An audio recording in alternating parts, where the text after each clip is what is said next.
From San Antonio to the border city of Del Rio, COVID-19 has left very few places unaffected. The mayor of Del Rio says some people did not believe the coronavirus would actually hit the small city. It did. Tiffany Huertas has a look at that city's response.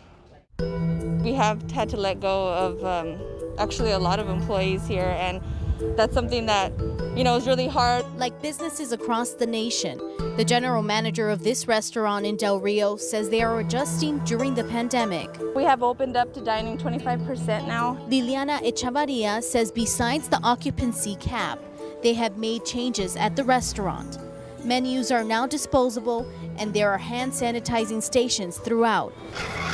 We have separated all the tables 6 feet apart. We disinfect every time they come and they leave. 49,000 people live in Valverde County. As of today, 495 have been tested for COVID-19. 13 have tested positive. People were like, it's not going to happen in Del Rio. We're so isolated, we're small, but then you realize it's hitting communities left and right. Throughout the pandemic, the city has been communicating with local and state agencies. So we host a weekly local emergency planning committee, community COVID preparedness meeting. And we have over 100 participants on that. The city has set up a COVID-19 community hotline where people can call with any questions regarding the coronavirus. While the pandemic has changed everyone's life, Liliana is staying optimistic. I'm really excited and glad that we're slowly getting back. For the 9, Tiffany Huertas. And meanwhile, the only hospital in Del Rio has been testing patients and taking extra measures to keep everyone safe. They're also keeping a close eye on their medical equipment supply. That hospital has 6 available ventilators. None are in use currently. Besides Valverde's 49,000 residents, the hospital also sees patients from surrounding counties.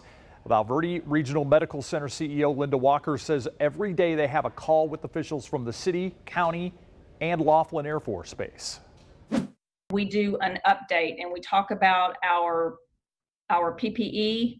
We talk about our supplies, how many days days on hand we have of gloves, masks, shields, any issues we've had at our screenings for patients and for our employees. We're not seeing the volume in cases that you're seeing in the metropolitan areas. I mean, we're pretty remote out here. We feel very fortunate that we've only had 11 cases, but we've responded as if we were going to have a surge.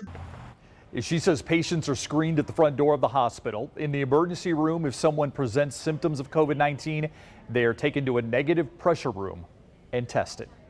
Of the 13 people with confirmed cases in Del Rio, 12 have already recovered. Test results for another 23 people are pending, and as of today, there have been no COVID-19 related deaths in Del Rio.